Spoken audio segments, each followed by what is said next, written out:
नमस्कार, आप देख रहे हैं वी टाइम न्यूज। बढ़ते हैं झारखंड की खबरों की ओर। दिल्ली के मुख्यमंत्री अरविंद केजरीवाल झारखंड के मुख्यमंत्री हेमंत सोरेन से मिलने के लिए उनके आवास पर पहुंचे।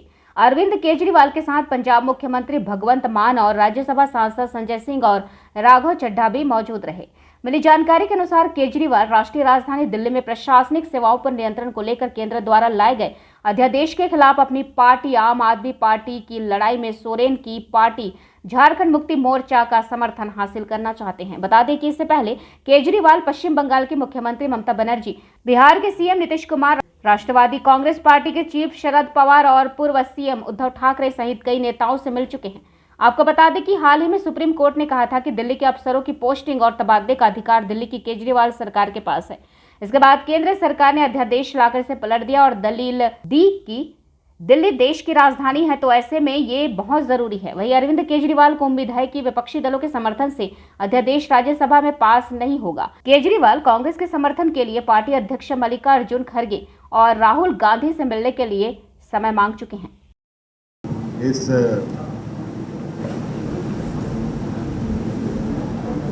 प्रेस वार्ता का जो विषय है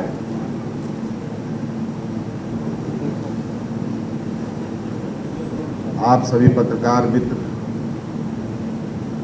हमारे साथ मंच पर उपस्थित दिल्ली के मुख्यमंत्री अरविंद केजरीवाल जी, पंजाब के मुख्यमंत्री मान साहब, राघव जी और सभी आप पार्टी के जो सदस्यगण यहाँ उपस्थित हैं, इससे मोटा मोटी आप लोगों को विषय भी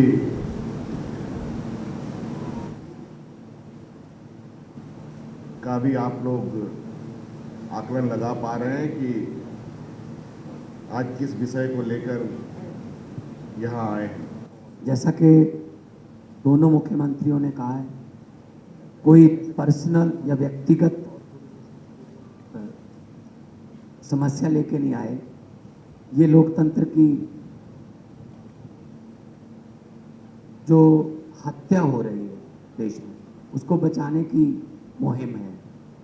पिछले दिनों हमने देखा था हमारे अंतर्राष्ट्रीय पहलवान अपने जीते हुए पदकों को श्री गंगा जी में बहाने के लिए हरिद्वार गए थे। अगर समय पर आवाज ना उठाई गई तो शायद अगली बारी लोकतंत्र की अस्थियों को बहाने की होगी, क्योंकि जो नॉन बीजेपी गवर्नमेंट है देश में, उन पर अध्यादेश लाए जा रहे हैं। गवर्नर जो हैं वो उन पर कुछ ना कुछ थोपते रहते हैं आए दिन। कभी कहते हैं हम आपका बजट सेशन नहीं होने देंगे, कभी कहते हैं हम आपके द्वारा काउंसिल ऑफ मिनिस्टर द्वारा पास किया हुआ भाषण नहीं पढ़ेंगे, हम अपनी मर्जी से पढ़ेंगे। तो देश में इलेक्टेड और सिलेक्टेड, अब लड़ाई ये है, लोकतंत्र में इलेक्टेड बड़ा होता है जनता, लेकिन ये सिलेक्टेड को आगे लेके आ रहे हैं।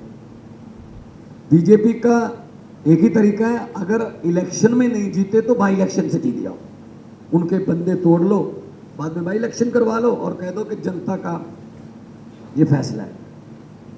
तो आज झारखंड मुक्ति मोर्चा, जो कि पार्टी के नाम में ही मोर्चा लिखा हुआ है, ये आंदोलन से निकली हुई पार्टी है और हमारी पार्टी भी एक आंदोलन से निकली हुई पार्टी है।